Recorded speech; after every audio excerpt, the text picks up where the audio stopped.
Nima uchun biz kichkinaligidan qizlarimizga aynan qo'liga o'sha supurgi lattani berib, mana shuni qilishing kerak, uy ishini qil, buni qil, uni qil deymiz.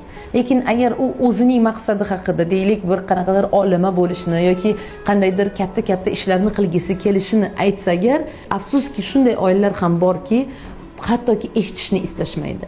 Sening vazifang turmushga chiqish, sening vazifang bir oilaga beka bo'lish. Seni uzatib yuborsam qutulaman. Seni uzatib yuborsam bo'ldi, meni tashvishim yo'q deymiz.